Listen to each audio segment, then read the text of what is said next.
Now, let us discuss the last bit of topic, that is the readout of the spin states. So far, what we have discussed is charge readout, but how do we get spin information from charge? The field due to a single spin is very feeble, we cannot sense it. So, we need to sense the charge and get information regarding the spin state. That means there is some way we need to convert the spin information to charge information. So, this is some kind of spin to charge conversion. That is what we are going to discuss. Let us consider the first the case of a LD qubit, so lowest divergence qubit. That means we have one dot, one electron. Let us consider gallium arsenide system. So, you have a single dot and there is a sensor channel here, and when you apply magnetic field you get up and down states. For gallium arsenide, the up state is lower in energy and the down state is higher in energy because it is a negative G factor. So, now if you get one, when you apply a magnetic field of appreciable strength and get enough splitting so that you can distinguish these two states, then if your Fermi level is somewhere here and the splitting is this way. So, if you park the level on the dot with respect to Fermi level like this, then if the spin state is an up state, that will be below the Fermi level, and the spin state is down state, that will be above the Fermi level. So, if in this configuration, if the spin state is up, electron is below the Fermi, it cannot tunnel out. The spin state is down, then this level is up, then it can tunnel out. Now, this electron tunneling events can be easily distinguished by the sensor, the qubits, the corner point contact. Now, you have configured the level such a way that this one of the spin state is below the Fermi level, one of the spin state is above the Fermi level. So, the tunneling event depends upon what the spin state is, but tunneling of an electron is easy to distinguish, easy to detect using the sensor. So, that is the crux of the idea. To demonstrate this, what we have is we have a pulse sequence applied, and let us see what happens during each stage of the pulse sequence if the spin state is up and if the spin state is down. Okay. So, there are two paths to this. One is for the spin state down, another one is for spin state up.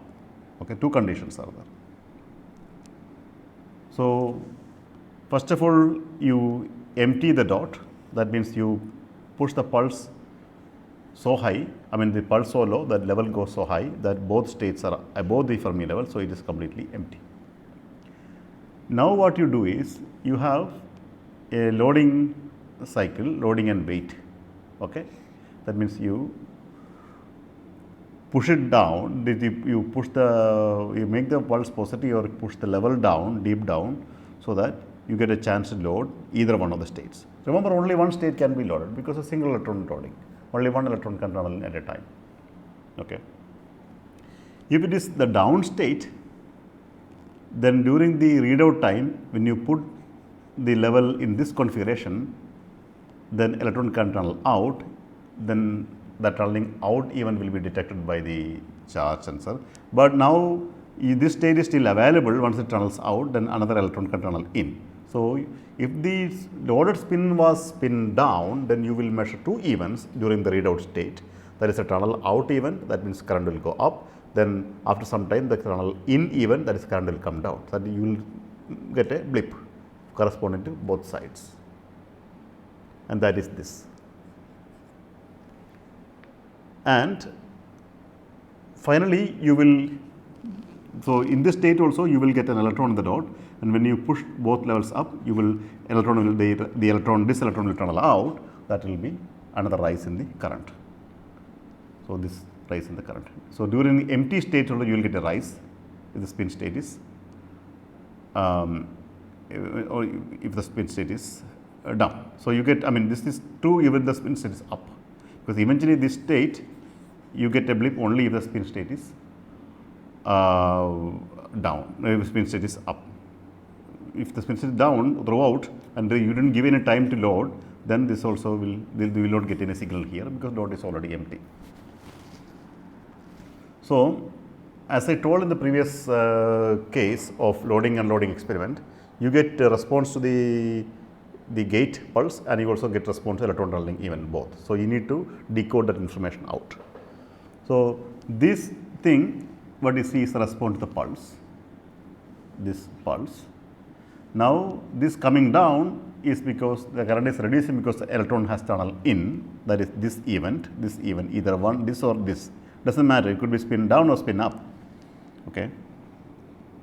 Now, after that you wait, nothing happens because you have given enough time to load, then you push it up halfway. Okay.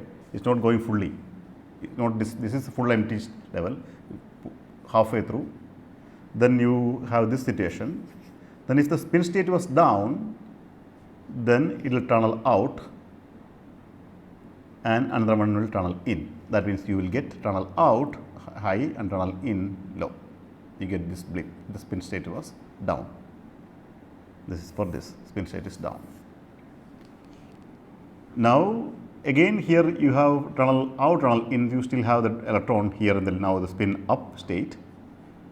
Now, when you take it to full emptying situation, then the current will go down because you have made the gates negative, but now this tunneling out of this electron will make the current go up. So, this is the signal for that. This is the sequence. This is the case when you have spin down. The spin down will give you this event, that is the idea.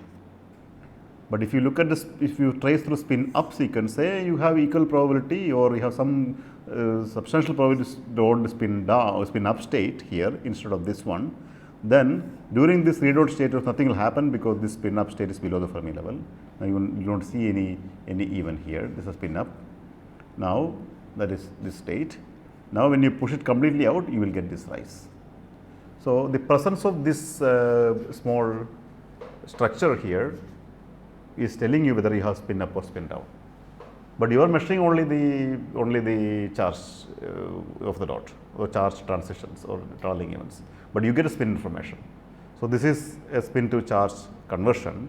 This is somehow you are basically putting an energy selective readout procedure. So you adjust the energy so you can distinguish spin state by pulsing the gate appropriately with appropriate pulse sequence. So this is the called Elserman readout. So this is published. This is published in Nature in early 2000s. So this is what you do when you have a single dot or LD qubit. Now let's look at another situation when you have two spin states, two electron spin states. Okay.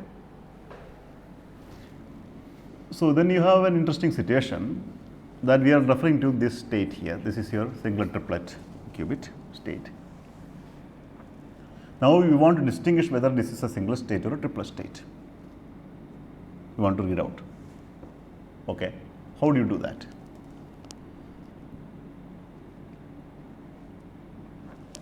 Let's consider the tunneling events in both situations. Okay. I am taking this to this.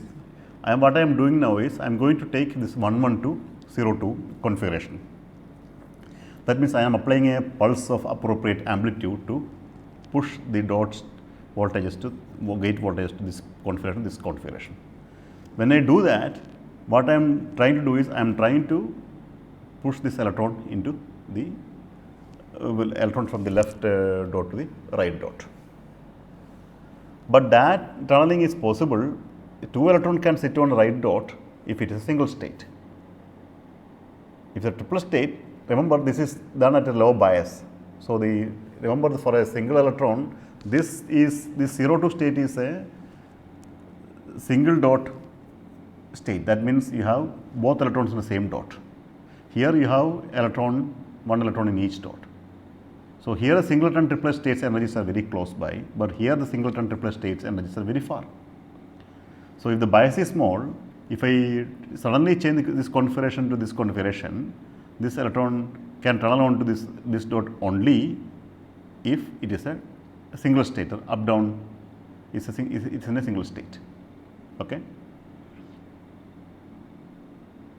That means this state is, if you see this tunneling event in the sensor can measure this, distinguish between 1, 1 and 0, 2, because you can see the color change, right? That is the sensor signal.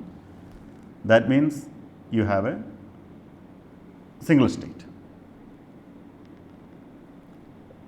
Now, that means you have electron, this single state means you have electron here, and you are tunneling, pushing this electron to this one, and this electron can go to a 2-0 single state.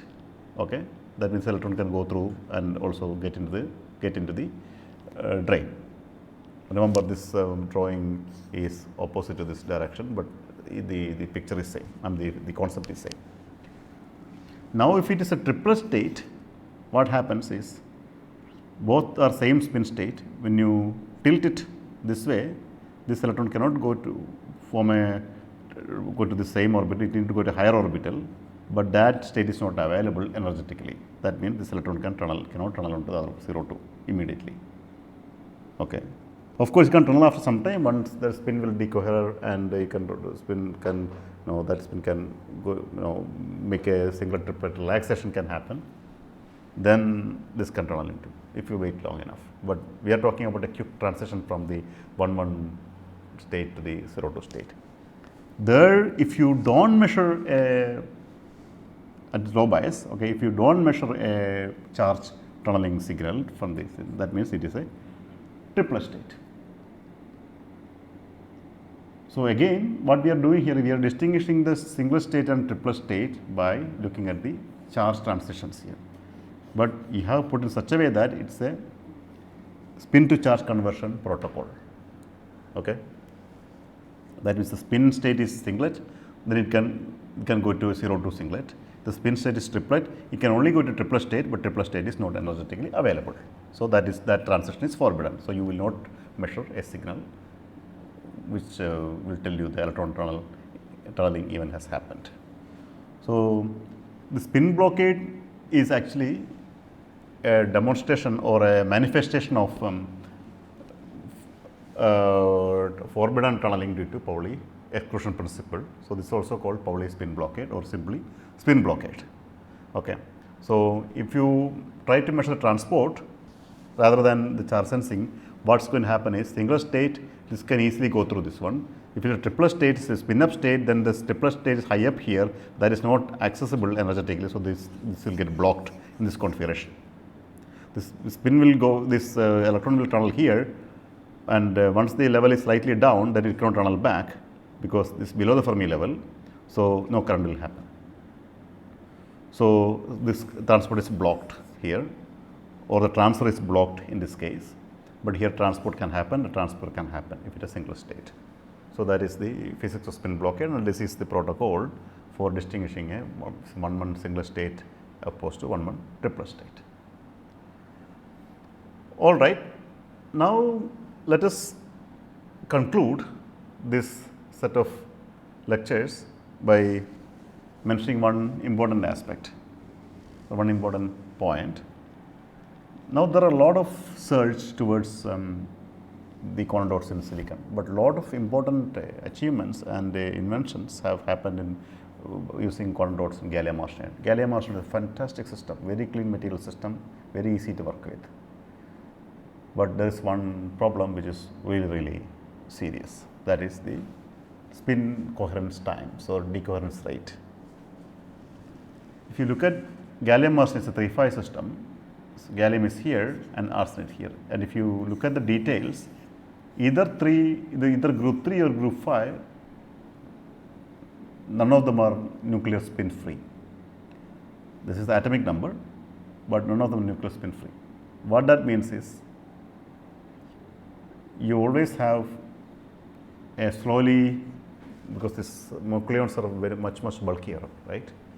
So a slowly varying magnetic field, randomly varying magnetic field, which is going to couple to spin state and induce decoherence, okay, in that. So they have magnetic disturbance in the background all throughout the material system, all through the materials. Every nucleon, every nucleus, every atom, every ion is actually non-zero spin, has a non-zero spin. So this fluctuating nuclear bath or this nuclear magnetic field is going to couple to the spin states of electron and it will induce decoherence. It's a huge problem for gallium arsenide. Whereas for silicon, the naturally occurring silicon itself is 96% nucleus is spin free. Only 4% has silicon-29, which is non-zero nuclear spin, whereas silicon-28 is zero nuclear spin. Okay, so the coherence times are in millisecond to microsecond, millisecond, T2 and T1 in gallium arsenide. This is the qubit decoherence rate, this is spin flip rate. Whereas for silicon, you can see they approach, like close to a second. And even I think better recently, if you get isotopically pure silicon-28, okay, you can reach to like a second or something, okay, for silicon. That is one main advantage for silicon. Second thing is, silicon is the material of the industry. So anything which is realized in silicon can be easily taken over by the industry to scale up the process. Okay, so that is another, but it's very important advantage. So the industry is completely set up to do silicon, and that is what you also saw when we discussed the latest developments in the development of qubits, where you can see the Intel has recently come up with a wafer full of qubits, because it's easy for them to adapt. Okay, so for the time being, most of the works, almost all the works are now started focusing on silicon based quantum dots, whereas gallium arsenide based quantum dots have shown us the way forward. It's a fantastic material system, still very easy, it's very easy to work with. It's a very clean system, but except for this spin coherence, poor spin coherence times. All right. So now with this word, let us conclude this 3 lecture series. So we have gone through